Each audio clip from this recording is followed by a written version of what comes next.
I'm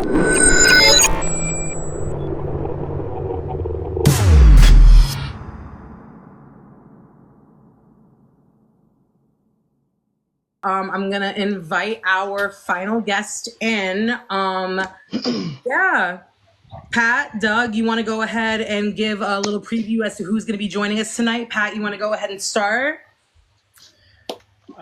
Yes.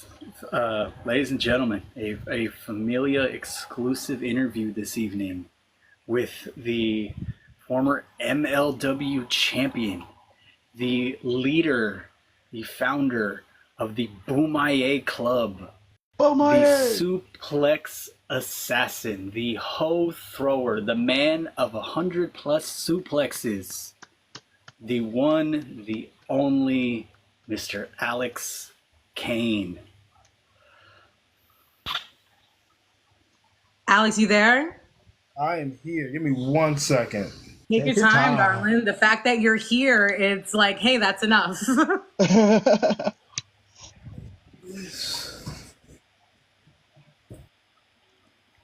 So you got a chance at the throne. Oh, Lord.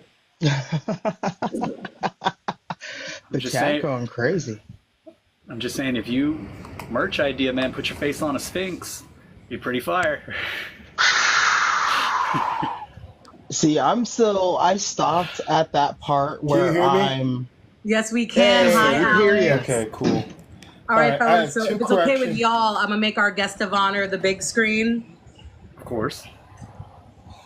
Okay, I have two corrections. It's the Boomaye Fight Club, and it's world champion. World champion. Put some respect on his name, Patrick. My God. Recognized world champion. It was impromptu, okay? It was impromptu. Nobody told me I needed to make. I would have wrote a whole intro dialogue. Legitimately would have. Honestly, we're gonna be completely honest. With my luck, I was surprised you agreed to actually show up today. So we were just, like hoping for the best. So thank you so much for taking time out of your super busy schedule to come chill out with us for a little while. I'm just a guy who happens to be good at professional wrestling. That's still a guy. Hey, but you're a growing goat, though. So we have a couple of questions we want to ask you today. It's going to be really quick, just about a good 15, 20, if you've got the time for it. But we're going to kick this thing off with, how did you become interested in pro wrestling? I got interested in pro wrestling from, let's see, what was it? It was, I got this VHS called Stone Cold's Demolition from a yard sale. I didn't know who Steve Austin was before I picked it up, but the guy that I bought it from kind of explained to me his character, and I was like, that sounds cool, Someone drinking beer, whooping people's asses. Where can you go wrong? So I popped it in the VCR and I watched it from the moment that I first saw this man. I was just like, goosebumps. I'm locked in. I'm ready to go. And I literally watched that every day until my mom got sick of it, and I think she destroyed it. Ooh. Oh, no. Where are you from again, Alex, for people who aren't familiar with you or your backgrounds? I am from Atlanta, Georgia. Oh, ATL, we have another Georgia boy in the house. ATL, ho. Say yes.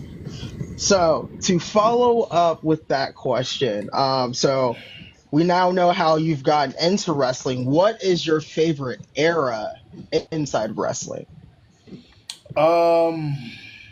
The Ruthless Aggression era, because that's the era that I kind of grew up on. I came in kind of on the tail end of the Attitude Era, but I don't remember watching that, but I definitely remember watching the Ruthless Aggression era. Okay.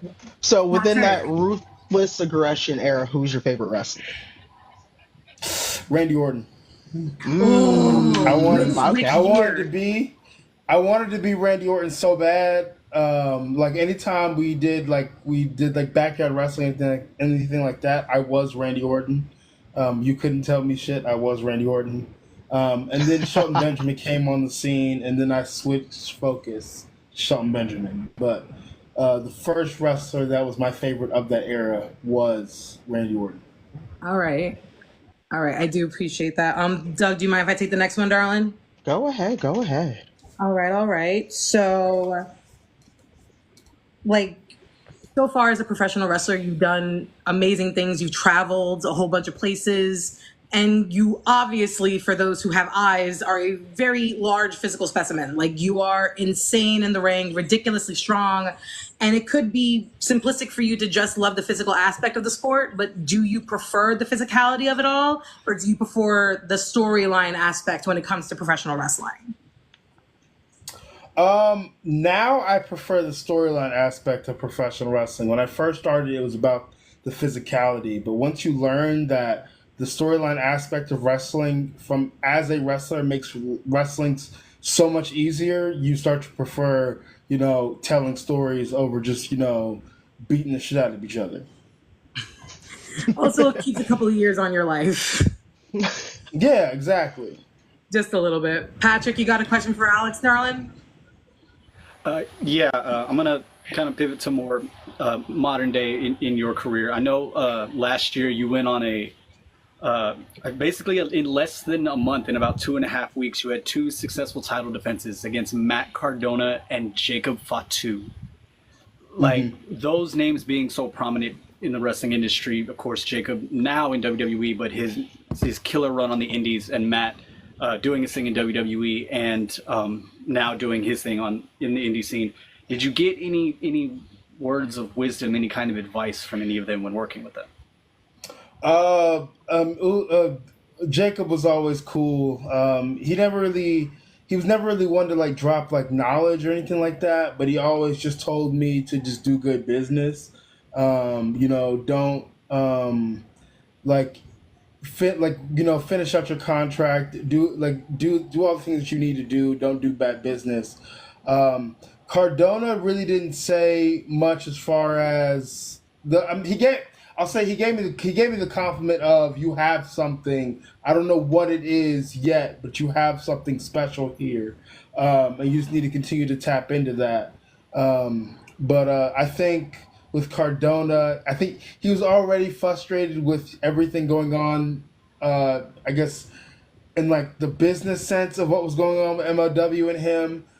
So he was just like, I'm just here to do good business or do business and get the fuck on, which is understandable. But funny enough, in that match, I got rocked pretty bad on the cutoff, and he took care of me in that match, and I'll forever be grateful for him for that. We love the professionalism. Another question I personally have for you is, in a world of, like you said, like needing to kind of look out for each other in these matches, things can go wrong at the drop of a dime, and you have to work within a professional standpoint to keep each other safe. But sometimes egos get in the way. Sometimes people don't listen. What's the worst receipt you've ever received, or the worst receipt you've ever had to give out? I don't think I've ever. No, I have. I've never received a receipt. One, because people are stupid, but people aren't dumb. And then also, I really don't be giving. I don't give receipts out in the match or whatever. I won't give them out in that match or whatever. But like if we wrestle again, like I'm gonna give you what for, just because, and I'm gonna make you think, oh, is this guy mad at me? I'm like, yeah, I am a little bit. I'm a little mad. We're gonna talk about it later, but right now we got something to do. Yeah, pretty much. All right, so as far as your wrestling career, and everyone has different characters, what inspired you to choose your character in pro wrestling? Well, one, I needed something. It couldn't just be the suplex assassin. I think it was one of those things where it was one of those things that developed over time. Because I never like outside of the suplex assassin, I never sat down and was like, this is what I want the character to be. I just kind of let it develop. But I definitely do think that my want to put black faces on a television or a streaming service, because really everything's TV now. But my want to showcase black talent as much as I possibly can, with the little bit of a platform that I do have, definitely influenced it a lot. Just having the Boomerang Fight Club definitely influenced it a lot, because I think of my character as a Fight Club captain. Um, so yeah, I think yeah, I guess that's what shaped my character, the want to see black people thrive. And then also some of my politics in life, and like studying the Black Panthers, and studying some of these other radical left leaning organizations. That's definitely had um, it's definitely had a hold on my character as well. Okay, okay. And in Chrissy, terms of, yeah, I'm going to ask a question. I'm going to give it to Pat afterwards. In terms of what you just said, which is really something that's very interesting to me, is the outside influence, the real world aspect that you've tied into your character. It's not just the superhero aspect of it all. It's legitimate real world stakes that you've used to build your character. How do you feel when people say that wrestling it's just wrestling, is not on the same vein as as a cinematic movie or music or any other form of media that we absorb? When someone such as yourself takes this time to craft their character, to use historical real world situations to make your character more feasible, more believable, more entertaining, sometimes to a point where it'll help someone even learn something. But there are still naysayers out there that think that it's just wrestling. It's Doink the Clown, it's Hurricane, it's those styles of aspects. When you're working as hard as you are, how does that make you feel?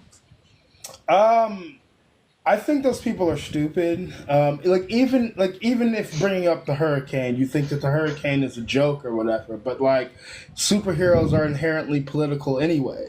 Like they are the good guys of the story trying to stop evildoers from doing what they do, and those evildoers are always doing some of the most diabolical stuff that you can think of, taking over the world, destroying a hospital, stuff like that. And even though those things don't happen in wrestling, like it still happens. So, like, I was, I saw this video today.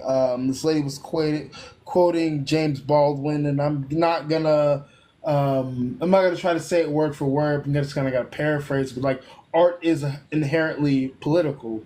Um, and artists have a duty to speak on things going on in the world, and a lot of the things that go on in the world have been injected into wrestling. The Nation of Domination's whole thing with the Hart Foundation, that was outside influence being injected into wrestling. Was it done well? Probably not, but it still happened.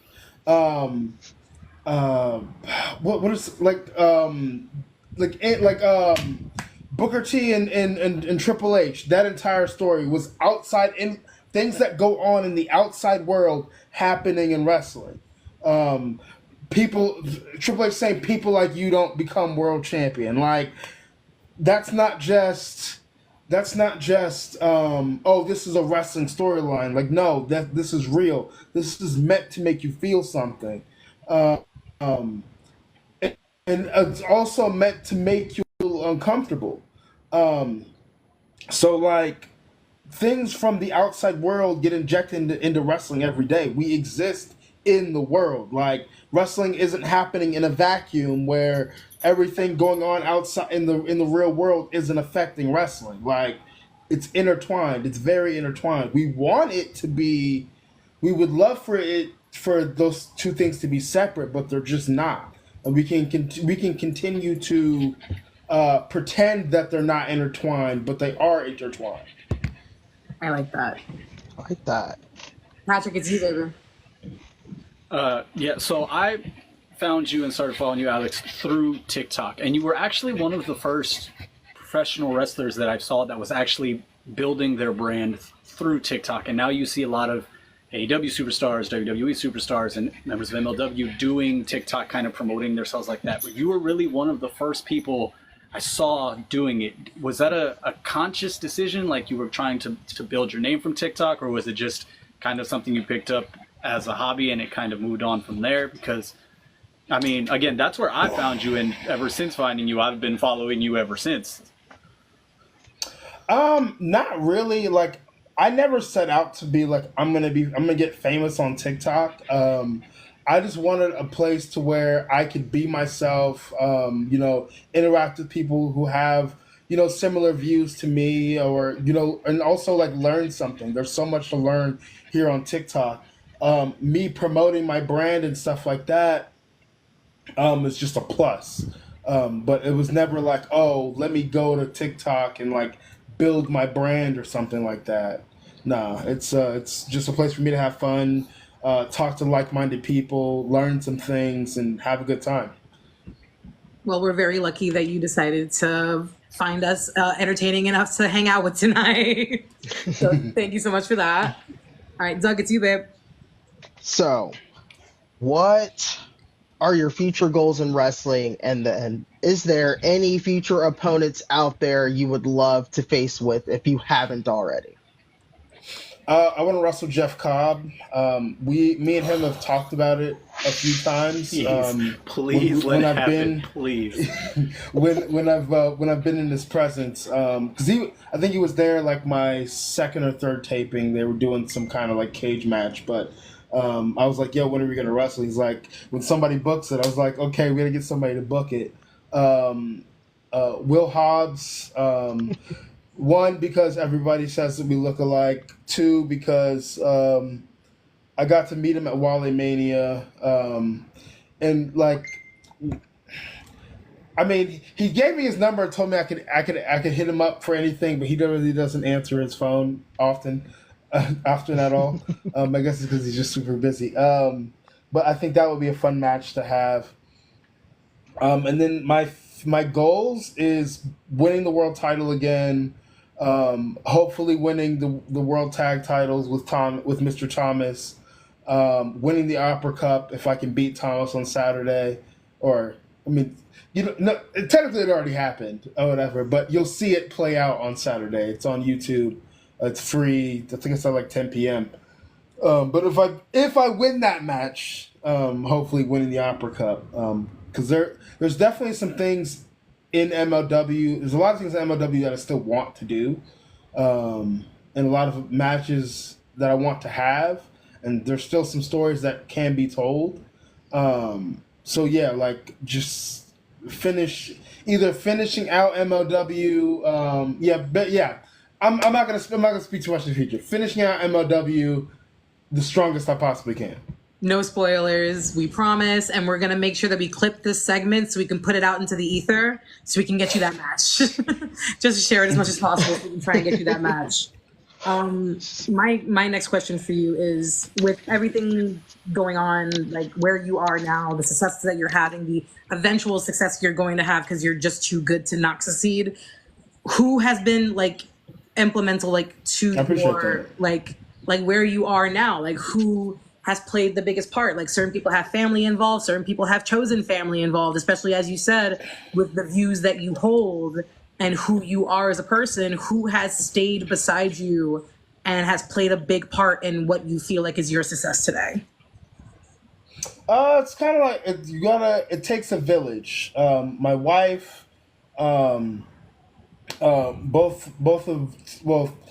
three of my best friends in Shug Dunkerton, O'Shea Edwards, and Mr. Thomas, Court Bauer even, because me and him have developed a friendship outside of, business. One of my favorite producers in Alex Greenfield, who, fun fact, actually wrote the mail story for the latest 2K game. With Roman being the landlord and shit. So yeah, that's cool. A lot of the friends that I've made in wrestling, some of the promoters that I've built a relationship with, they've all kind of they kind of help me keep my head on my shoulders.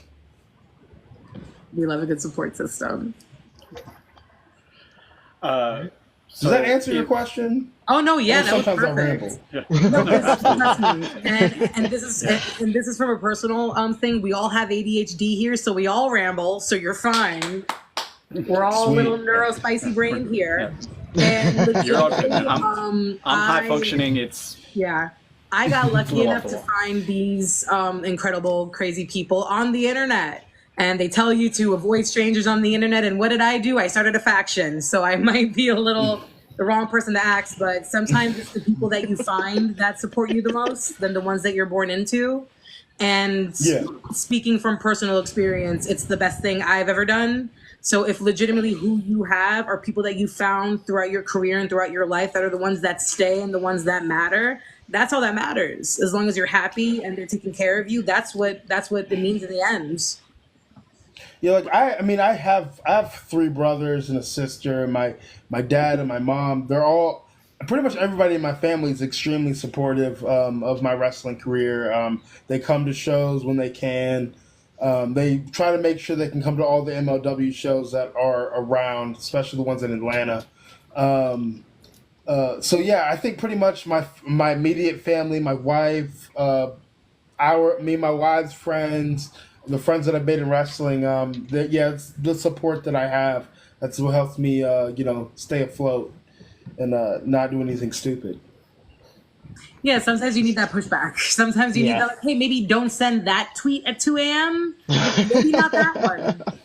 Sleep on it and think about it the next day. So it's good that you have that kind of support behind you. All right, Pat, I think it was you, darling. Oh, yeah. So you mentioned earlier that people liken you to the appearance of Will Hobbs. I've seen people compare you to Big E, Mark Henry, who I know you've done some work with, and you mentioned Shelton Benjamin earlier. I know you have a catch wrestling style. Were they influences at all when you were building or starting out or anything like that? Shelton Benjamin was definitely an influence. I will never be as athletic as he is. But it wasn't even that. His athleticism wasn't the influence. It was the way that he carried himself, especially during that Gold Standard run, which is the run that I really latched onto. Like it was to the point to where when I had a personal Facebook, it was my name, the Gold Standard, my last name. Like I was dialed in. Yeah, he was definitely an inspiration, just on the forefront of it. Mark Henry became an inspiration, or became someone that I would watch and draw from. Maybe a year or two into my career, as everybody was not everybody. Let me not say everybody. I hate when people say that.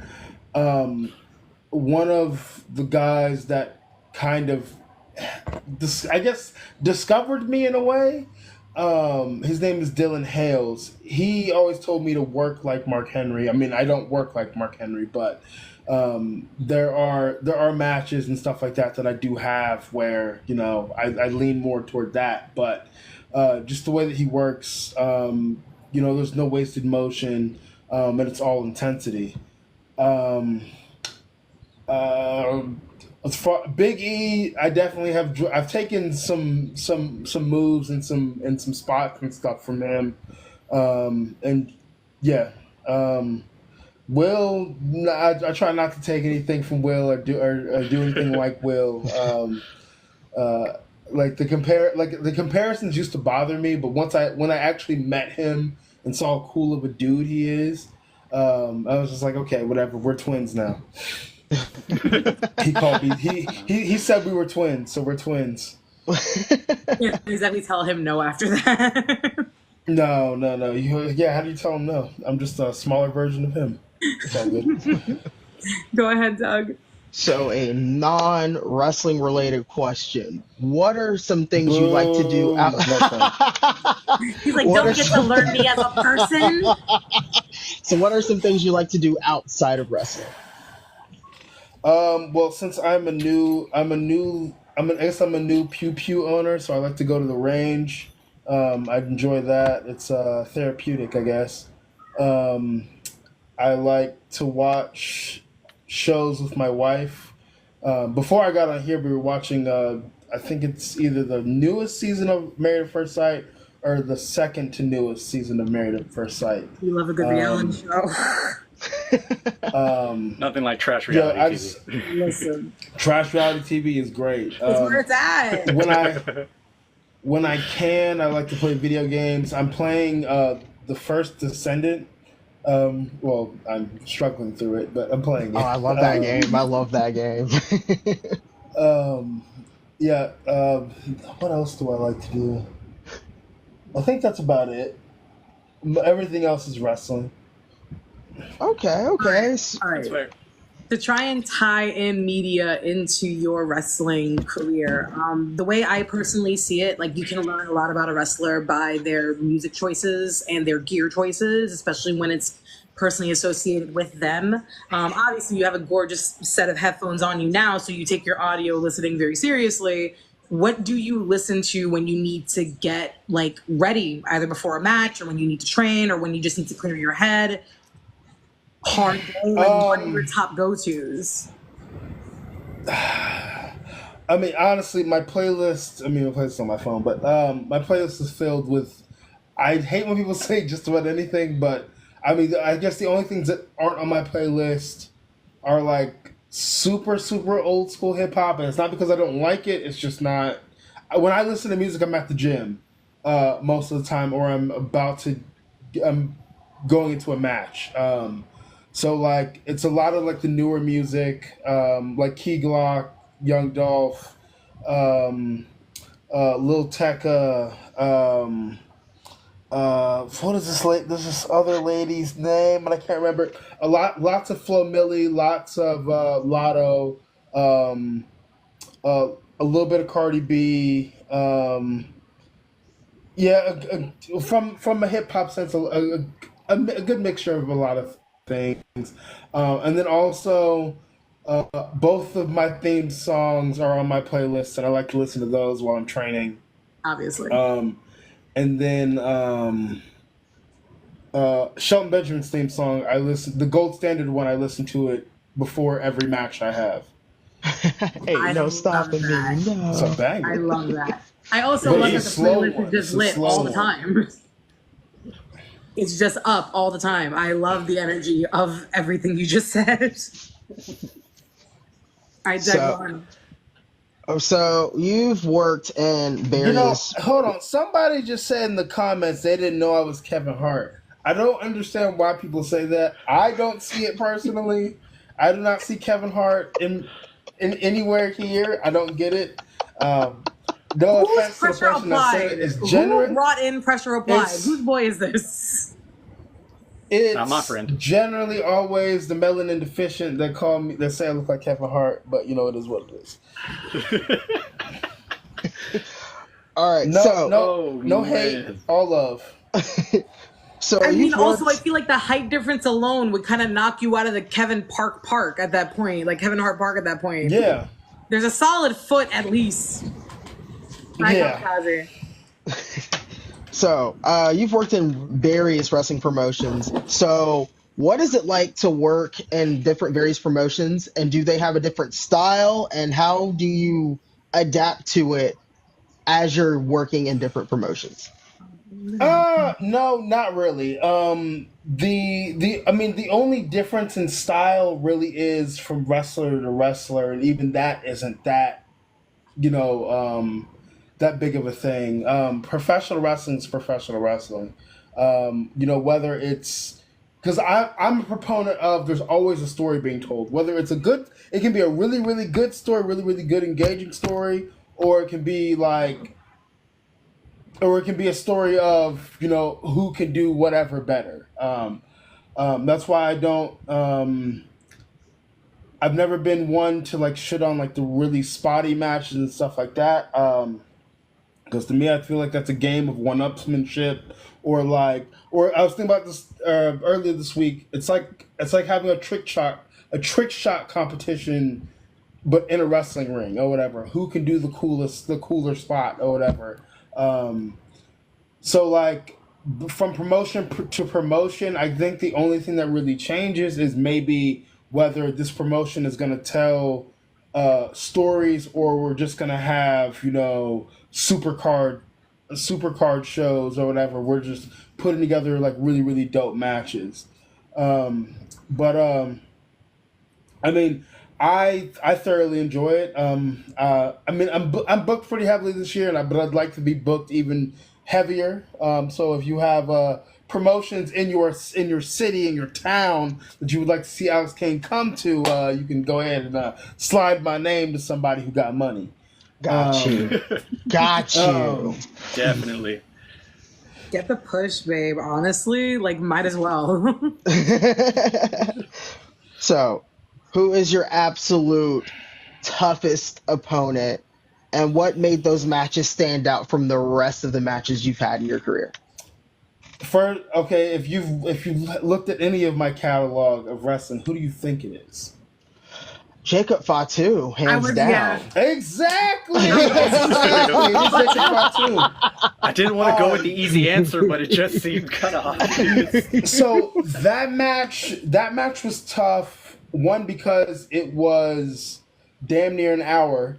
Also because I don't like, outside of that match and maybe like one other, I don't really deal in weapons. I don't do chairs or do any of that. It's not that I don't believe in it. It's just like I've never had the use for it. And then also wrestling somebody that's that big and that athletic was also a challenge. So like that match taught me a lot as far as just like feeling it out. I guess kind of calling it on the fly, even though we didn't really. I mean, he called some stuff on the fly. I was just going with the flow of things. But like that match kind of taught me to just like sometimes you just got to go out there and you got to feel it. And like, because like we put together like maybe 15 minutes of that match, and then everything else is just, this is cool, let's do this. Oh, that's cool, let's do that. But yeah, that match was tough, especially like just thinking about ideas and stuff like that was tough. There's a lot that goes into putting together a great match. We don't have in MLW. We have agents, but we don't have producers. Like WWE, they have producers. So if a really, really dope match happens and it's laid out really well, that's probably a producer laying that out. We don't have that. We gotta, kind of figure that out on our own. And to go off of that, like a lot of people don't understand the work that needs to go into an indie promotion, into an indie show, because as you said, you guys are working just as hard with half the production quality. So when it comes to running a match and the smoothest match you've ever had, like I'll never forget this interview that Shawn Michaels did, that he said that he could work with Triple H and not have to say a word, because that's how in tune they are. When you think on the best matches of your career up until this point, who do you think is the smoothest match you've ever had?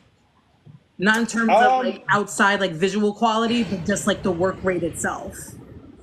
The person that I could wrestle and probably not say a word to, his name is Damian Tangra. He's from Bulgaria. He's got like a mixed martial arts background, a jiu-jitsu background. But I kind of came up with him when I first started wrestling. We've wrestled so many times, but our styles like fit so well. We could just go out there and shoot around or whatever, and maybe say one or two words to each other, and it would be a banger. I like that. Now we need to make sure that we keep an eye out for him next. Yeah, absolutely. I wanted to ask, MLW being a smaller promotion, but still getting former bigger stars, AJ Francis, Jacob Fatu, now moving forward, Real One, Lindsay Dorado, and people like that. You have managed to keep yourself prominent and at the top level of MLW, and you got there very, very quickly. Was there ever a sense of, I need to push myself harder because these people are filtering in and out, or was it just I'm going to do what I can do, and whether they notice me or not, I'm just going to wrestle because I love wrestling? No, I mean, there's always a push to want to stand out, but like for me, when people would talk about MLW, they would talk about Hammerstone, Fatu, and me, and that was very early on when I first got there, because before it was just the people would talk about Fatu and Hammer. So when people injected me into that conversation, I knew that I was a serious player, and to have a lot of the success that I've had in MLW, like you can bring in whomever. They're not a threat to me and what I have going on. It's if anything, it adds to the product. It adds to if I get to wrestle them, it adds to my resume whether I win or lose, and it just makes the show better. They brought in Matt Riddle. They brought in AJ Francis. They have Kojima, Minoru Suzuki. Like that's a lot of whether you sit down with these guys and have a one-on-one conversation, or if it's just being able to watch their work up close, or I got to trade with Minoru Suzuki in the Battle Riot a little bit. Like whether you're talking to these guys or not, you're still learning on the job, and there's so much information out there. I learned a lot wrestling AJ, and it wasn't so much of like he sat down and was like, oh, you need to do this, and this. A lot of it was like things that I said, like in the promo that aired when we initially when the challenge was laid down or whatever, when the story initially started. Like there are things that I said in that promo that I, looking back on it now, like learning from it now, I didn't need to say or whatever. That's growth. And then like there's also like there's things in that feud or whatever that I absolutely love. Like we essentially created the first Black Panther movie but made it wrestling.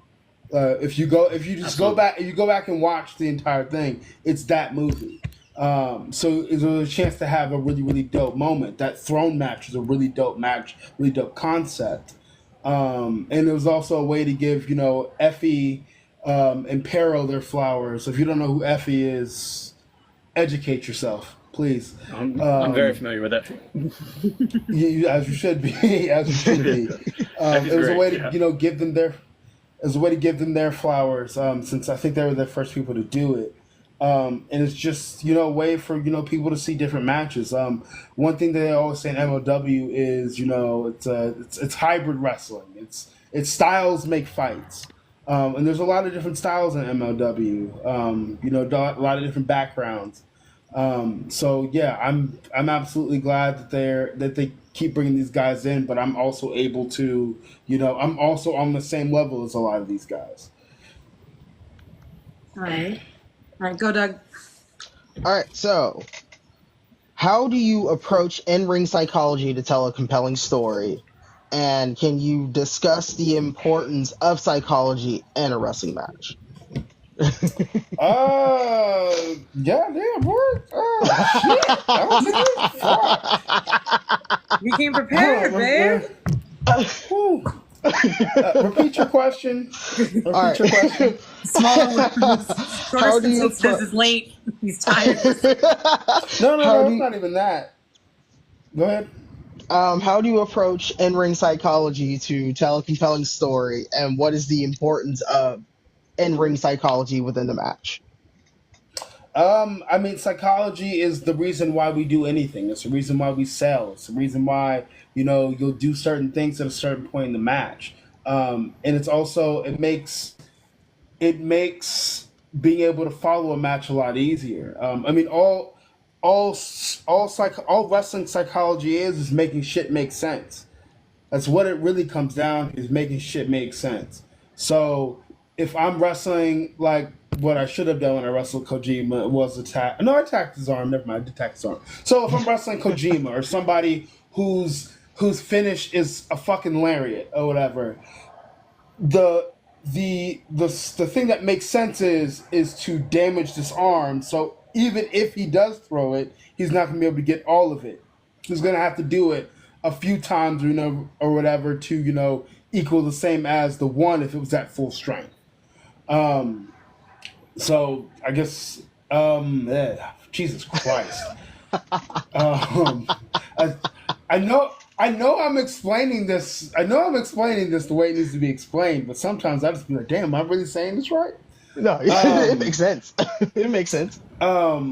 Psychology, like a lot of people say that psychology is non-existent today. Like, psychology isn't non-existent. It's just not what it was in the Dusty Rhodes days, in the Attitude Era days. It's not. It's evolved. So like, yeah, dudes can go out there and throw 6 super kicks in a match, and we're like, oh my god, you guys, you gotta sell it or whatever. You gotta sell it. No, because you don't have to sell every single one. It's like, just because it's a super kick doesn't mean that it is a shotgun blast for everybody. It's a shotgun blast. Actually, no, this also relates to psychology. It all depends on who's doing the move. If Shawn Michaels does a fucking super kick or whatever, and that is a shotgun blast to the dome, you're dead or whatever. Unless you're just like superhuman. But I don't think that Shawn Michaels ever got into the habit of hitting it multiple times. And what also plays in psychology is when it's done. If Shawn Michaels hits the Sweet Chin music in like the first 5 minutes of a match, it may knock you out or it may put you down, but like that may not be enough to beat you or whatever. Mm-hmm. Does that make sense? Yeah, that makes sense. John Cena would hit the AA several times throughout a match and a dude would kick out. But this doesn't bury the AA, because every time he hits it, you think it's going to be the end. Brock Lesnar hitting the F5, it makes all the sense in the world for him to hit the F5 anywhere in the match because it's going to do the most damage. So to get back to psychology isn't lacking, but I do think that some wrestling fans need to kind of check out of wrestling psychology and watch it for the show that it is. Mm-hmm. Because if you're trying to break it down, like, oh, they should have did this here, they could have did, like, no, don't do all that. Don't do all that, because you're going to ruin wrestling for yourself. Because, like now, like, I haven't ruined wrestling for myself, being a professional wrestler, but I can never look at it the same, because I know where things are and where things need to go, and this could have been done better. And if somebody, like in the Damian Priest Gunther match, the finish of that match or whatever, I knew they fucked up. I knew why they fucked up. Not just because it looked weird, but I knew why they fucked up. Sometimes I'll be watching wrestling and I'm like, I don't want to know this. I just want to, I don't want to know this. But I do. But yeah, for me, I always try to approach it as what is going to make the most sense. What can we do in this match to really get the crowd wrapped into it? What makes sense for the characters that are at play? What are the stakes? What's the finish? Stuff like that. Because I like to work backwards. A lot of old school guys work backwards. The booker, whatever, gives you the finish, and you work back from there. But yeah, like over the last year or so, I've learned that like wrestling, like there's always gonna be psychology there, whether it's good or bad. But focusing more in on telling a story, whether it's super compelling or it's just the basic story, is gonna make your life a lot easier than just going out there and murdering each other. Sorry, TikTok. Trying to unalive each other for sure. We're behaving. We promise, TikTok. We're Please behaving. God. All And I right, think I'll it's give really it. interesting that you brought up wrestling fans ruining wrestling for themselves, because that kind of goes into like something I was thinking about with you. Like, I reached out to you via TikTok, and you were gracious enough to say that you'd be able to be here. I am terrified of talking to anybody. You can talk to these too. So, like, once again, thank you. But then in terms of like the parasocial nature of having social media, like an Instagram, like a TikTok, and risking kind of interacting with your fans, do you feel like sometimes the wrestling fans are in terms of like quote One unquote second. knowing you? No, it's okay. We lost Harry for a sec. No, because 1 second. Let me grab this charger here just in case I need it. Me personally, growing up, I always wanted to interact with my favorite wrestler. And granted, my favorite wrestlers are all in WWE, and those guys aren't talking to anybody. So like you never get to talk to those guys, maybe unless you go to like a signing or you go to a show. And my parents did not have the money to go to a damn wrestling show.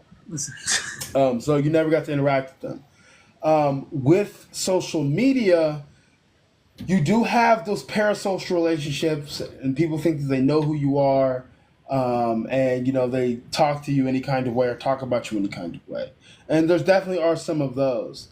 But I try to be the wrestler that I wanted. I guess I kind of wanted to get to know. I'm not going to be in character all the time because my character is just an extension of me. So I guess technically I am in character all the time.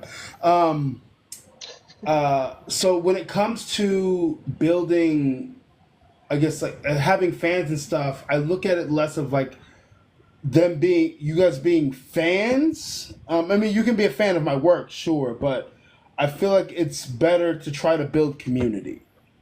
Actual community, not just like the internet wrestling community is not a community. It's community in words, but it's not an actual community because there's no accountability. I'm trying to build actual community. Like if somebody messes up, I'm not jumping to just like, oh, we got to cancel this guy. Like no, like I mean, if it's egregious or whatever, then actions need to be taken. But like if you say something stupid or you do something stupid, like we can talk about that and we can be like, okay, this is what you could have done differently or whatever. This is the work that you could do, that you can do, to get back into the the good graces of people. But I look at it more as building community. Boomaye is for the people. It's not just, oh yeah, this sounds cool, because it does sound cool. But it's not just a slogan. It's my view on all things that come to wrestling. So when it always breaks my heart when people message me and they are like, they're either surprised that I answered or that I was like nice to them, or that I will talk to them more than 2 sentences or whatever. Like, that shit breaks my heart, because then I'm just thinking about like, so all these other wrestlers that you messaged and that you've talked to or whatever were just mushroom heads. I can't say the other word because we're on TikTok, but you know what I'm saying. Mushroom heads. I mean, listen, your girl doesn't talk to anybody, so I'm going to be real candid, and I'm going to blow these two up. Doug and Patrick are huge fans, incredibly huge fans. Doug and I actually have a podcast where we are going through independent wrestlers in the indies and learning about different independent wrestlers. Because I grew up as a WWF kid strictly. Like, we weren't allowed to watch WCW in my household because my father thought that I was going to turn lesbian for the Nitro girls, and now I'm pansexual. So surprised. So that was the thing. So I want to give the respect to the indie wrestlers that eventually turn into these big corporation wrestlers like a WWE or even now in AEW. So listening to these two go on about you and how impressive you were, and then I was like, wait a minute, I think Alex follows me. Oh yeah, he does. I'm just going to shoot this gun in the dark and see what happens. And that's why I've been talking to you like I'm HR, because I'm unsure of how to interact, because I've heard horror stories from, unfortunately, people who are making well over six figures and they weren't the nicest. So, you know, like you always want to try and proceed with an air of caution or respect. And it just so happened that you're legitimately just a really great person. And you were willing to be here with us tonight, and these two are going to fanboy as soon as we get off this live. Oh, not off the live. I'm talking on the live. On the live. I like I said again. I want to be the wrestler that I wish I could have interacted with. I mean, as long as you're respectful, you don't have to be HR. Sabrina. I don't know her actual like TikTok tag or whatever, or if it's just Sabrina with a black heart, whatever.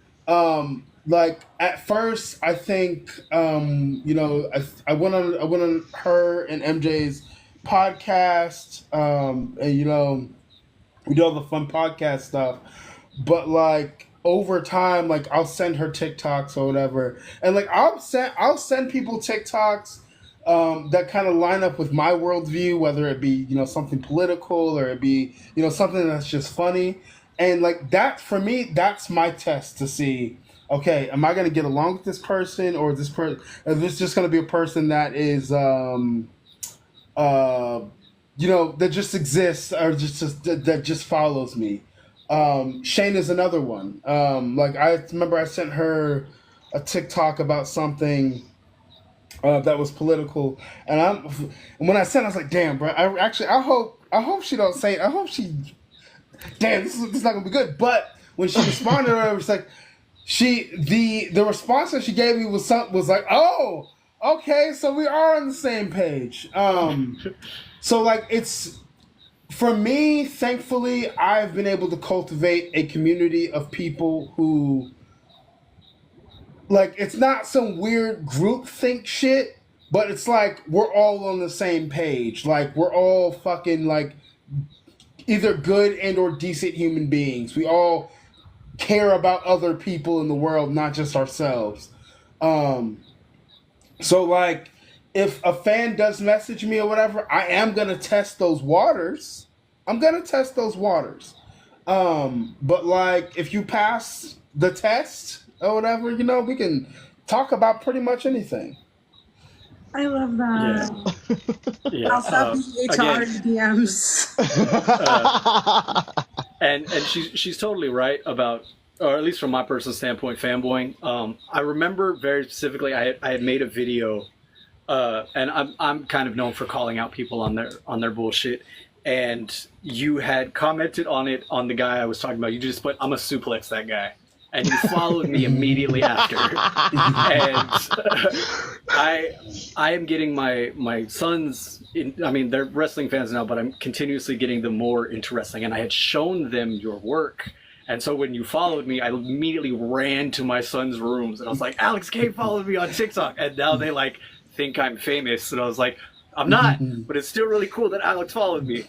And it's, again, fanboying aside, like when Chrissy told us last week or 2 weeks ago that we were going to do this interview, I went down the Alex Kane rabbit hole. I went and found every match that I could, everything that I could. One of the most surprising things that I was unbeknownst of was you had a match with Trent Seven, Lance Archer, and Big Damo.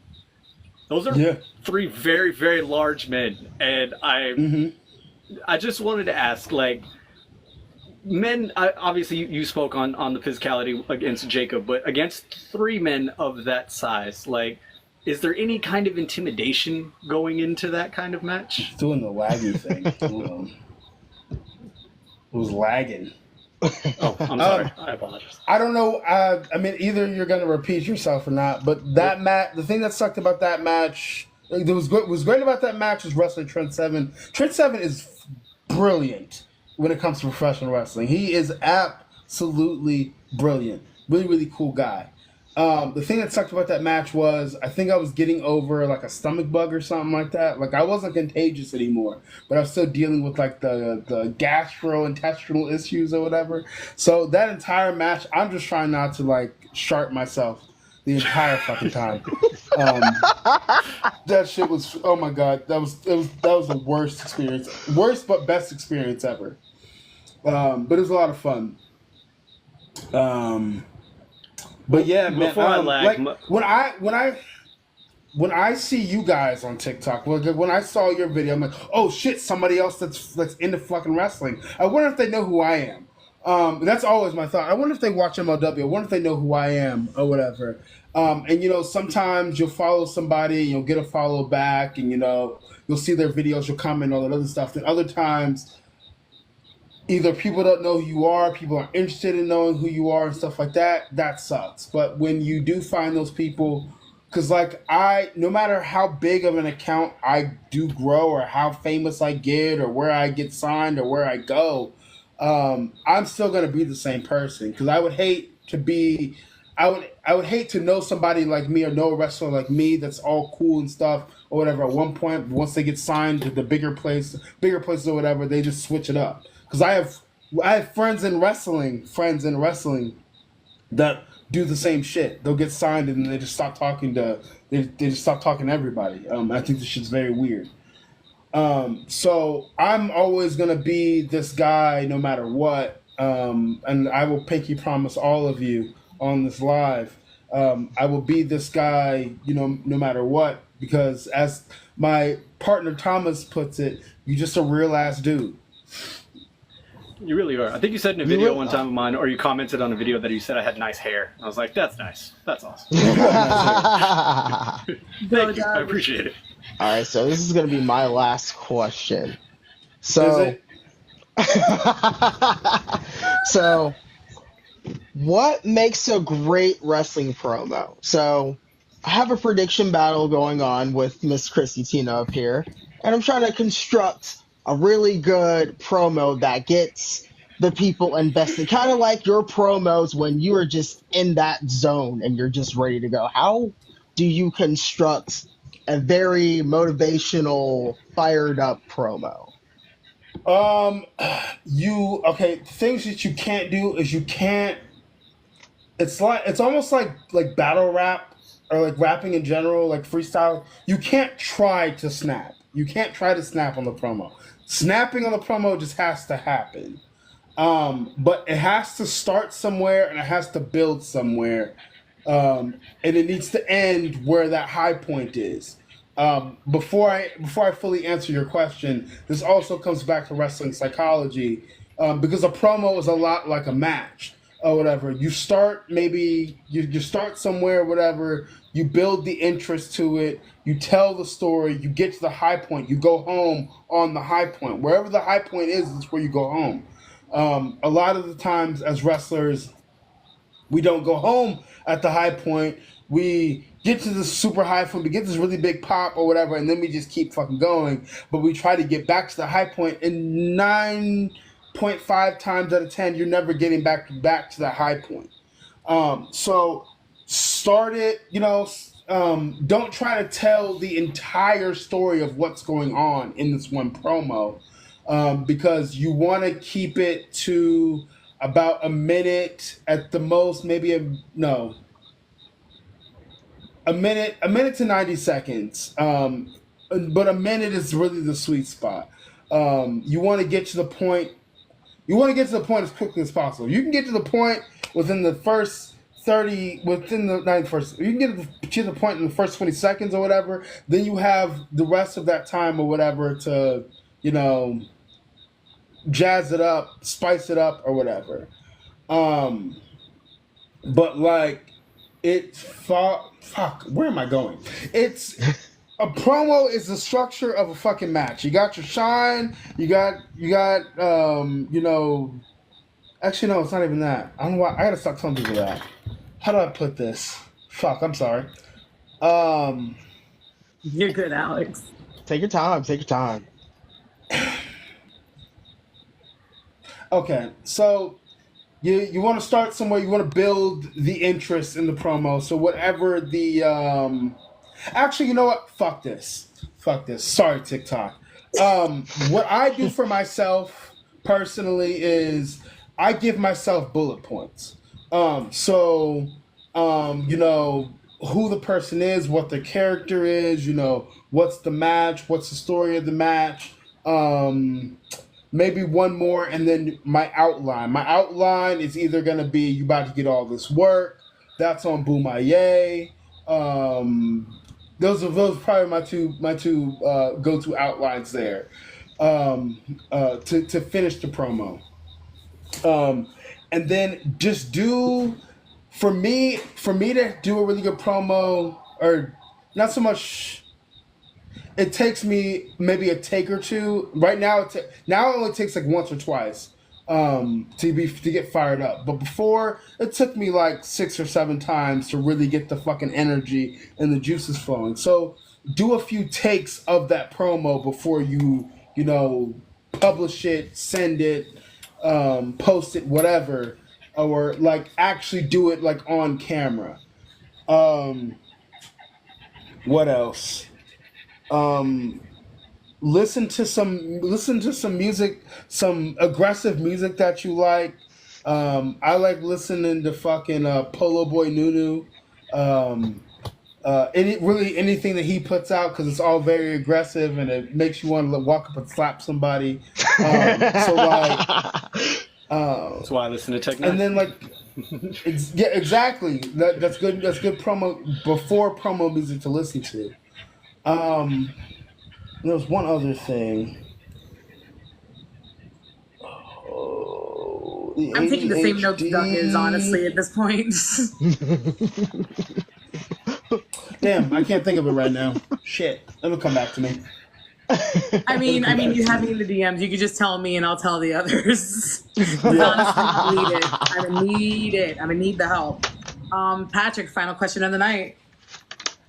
And I was told by Chrissy that you were willing and open to talk about anything. If this is a question that you don't feel like answering, please feel free. But you were one of the first openly out LGBTQ world champions, if not the first. That's not the first. I know the first. I know the first personally. Okay. AC Mack was the first openly gay world champion in professional wrestling. But yeah, continue. Yeah, you don't make that part of your character. It's not anything like that. Did you feel it was important to kind of make that stamp, to kind of push for the progression of LGBTQI plus people in professional wrestling? Because we've had, you know, the Darren Youngs of the world, Sonya Deville, Sonny Kiss, Effie, people like that. Did you feel it was important for you to kind of, again, push that forward, that it's not necessarily a hindrance in wrestling, it's more just who you are as a person? Again. No.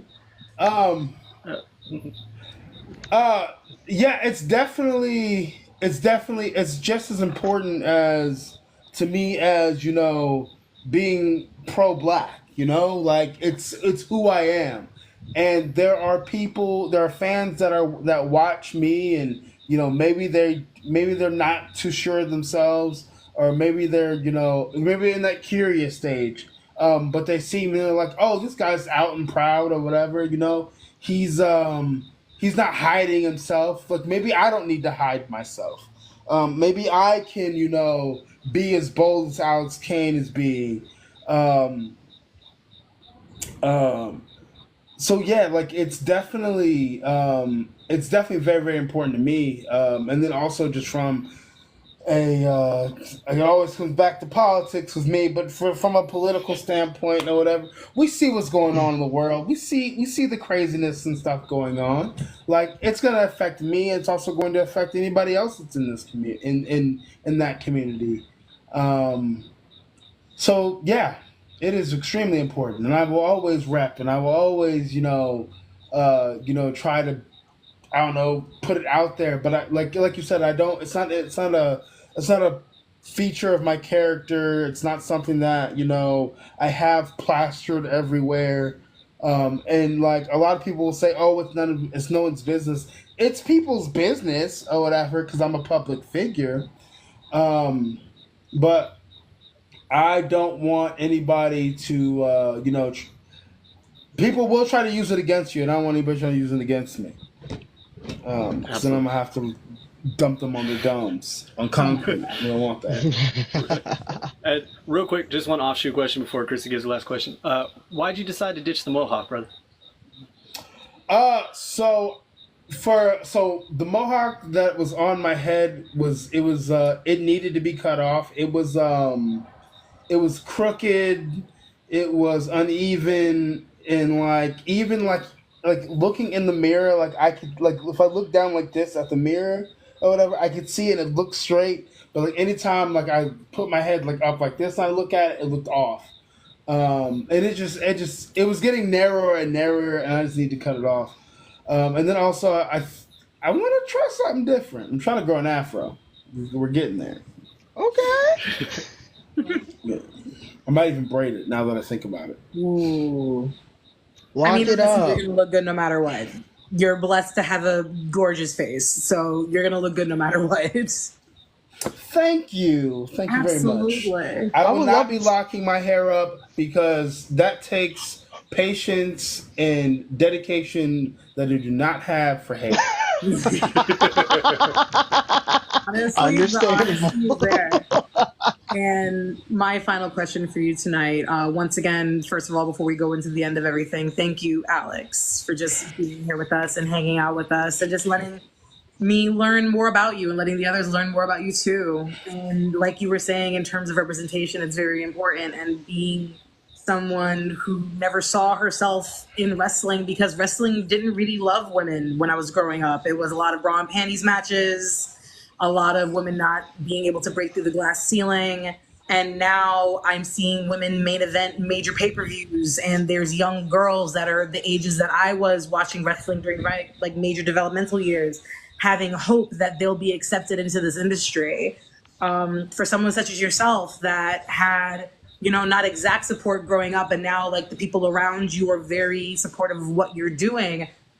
For the younger version, for the 13-year-old version of Alex, your major goal for yourself, where do you see yourself as your magnum opus, your non grata? What is your moment that you would want for yourself that would make 13-year-old self of your version proud? It's doing the laggy thing again, and I don't know why, but I think I kind of grasped your question. What's the ultimate goal for myself, or what's the Yes.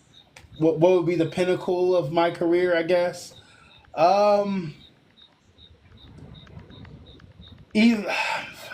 It's changed so much.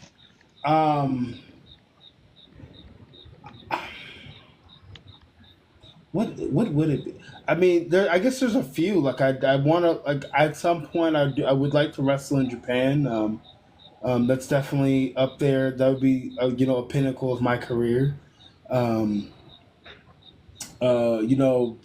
Either being a WWE superstar or being an AEW star would be dope, but not just being there on the roster, being a major player. Whether it be a mid-card major player or a main title major player, it doesn't matter. One of those would be cool. But ultimately is just being able to do wrestling full-time, no worries or anything like that. I'm getting there. I'm close-ish, but I'm not there yet. So I think ultimately wrestling full-time, no matter where it is, would be the pinnacle of my career, and then we can add another pinnacle on top of that. I love that. And Alex, speaking on behalf of Doug and Patrick, we definitely know that you are going to have the most chance of doing this because you're way too talented to not be successful. Thank you so much for joining us tonight. We really appreciate your time. Go ahead and say goodbye to whoever is here. Plug whatever you need to plug for yourself. Okay, so follow me on TikTok if you're not following me already, because you should. You get a great mix of wrestling and real world stuff with Alex Kane. It's a good time. All three of these people can tell you that.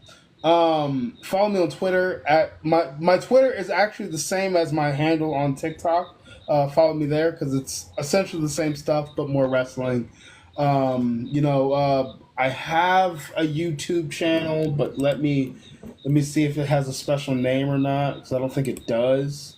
But we're gonna find out and we're gonna see. Hold on, give me 1 second, folks. We're gonna find out together. We're gonna find out together. Okay. Let's see. Don't give me a short. Come on. Wrong page. Switch account. I found it. It is at Alex Kane. Sorry, Alex underscore Kane 1. Yeah. Thank you so much. No problem. No problem. New course for you. Go subscribe. I'm trying to be better. I've gotten a lot better about uploading my matches. Go watch those matches. You'll enjoy at least one of them. Buy some merchandise. There's foryourwear.com, foryourwear.com. There's MLWshop.com. There's brainbustertees.com. I just dropped a new design, there's a TikTok video of it, but the link is also in my bio. It's a really, really dope shirt. You should go grab it. You get to support me and a black-owned business, so it's a win-win. I think that's all I got for plugs. Buy Thank some you. merchandise. Follow me on the socials. Follow me on Instagram. At the I'm so disappointed in myself. Just I'm so continue disappointed in to myself interact because and I'm now a good time. realizing I should do more. have of one these, of your honest to shirts. God, I should do more of these. I'm so disappointed in myself because I'm now realizing I have one It's of your doing the laggy shirts. thing again. Oh yeah, I think Alex is freezing. We should pause. Uh-oh. There we go. I think we got him. Okay. No, Alright, I'm saying I'm so before- disappointed because I realized I have one of Alex's shirts. I have his hoe thrower shirt, and I forgot to wear it, and now I'm very upset with myself. Yes. We just gotta get it next time. Next time you're on, I'm gonna wear it. Next time you're on, I'm gonna wear it. I promise. I'll definitely come back on. Yay! Sweet. Before he changes his mind, Doug, say your outro and plug what you need to plug. Hi, I am Pro Wrestling Wizard. Nah. You can catch me everywhere at Just Doug Brand on Instagram, on Twitter, on TikTok, YouTube, everywhere at Just Doug Brand. And you can catch our merch at runtheropes.shop. We've got t-shirts from Chrissy Tina, Pat the Wiseman, Shayna Hill, and the rest of our crew in the Familia. And we just dropped some mugs, travel mugs, and some stickers. So come on, catch them out. We got drip for sale. That's all I've got. Patrick, darling, go ahead and say your outro and say goodbye. Guys and girls and guys, gather round, feast your eyes. You are now tuned in to the one who is wise. I am Patrick, aka Pat the Wiseman. You can follow me here on TikTok at Pat the Wiseman. As Doug so graciously explained, go to runtheropes.shop. Use code Wiseman15 for 15% off. As I like to say, there are terrible things going on in humanity, and sometimes it is hard to hold on to your sanity. But life is always great when you're here with family. And just as a little bit of an add-on, again, sometimes the world goes crazy, and sometimes it feels like you're going insane. But I promise you'll have a good time when you watch Alex Kane. I'm Pat the Wiseman. Bars. He gave me some. I got goosebumps. I don't know if you can see that. I got goosebumps. Love a good man, outro. Ladies and gentlemen, my name is Chrissy Tina. Chrissy Tina across all social media platforms. Please make sure that you are checking out runtheropes.shop in all of our bios. Hopefully we can convince Alex to sell some of his stuff with us. Who knows? It's Latin owned. So, we love representation. Legitimately, Alex, from the bottom of my heart, I've been so excited to get into indie wrestling with my journey with Doug, and being able to speak with you tonight has been a masterclass. And it's something I'm never going to forget. I'm so appreciative of your time and you spending time with me and some of my favorite people. You are now an honorary member always. If you ever need anything, the family is here for you always.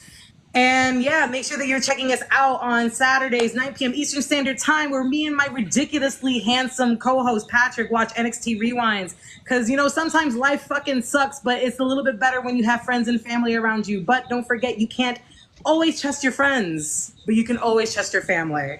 Once again, guys, thank you guys so much for joining us. Alex, thank you so much for your time. I hope you guys have a great night. Goodbye. Bang. Bang.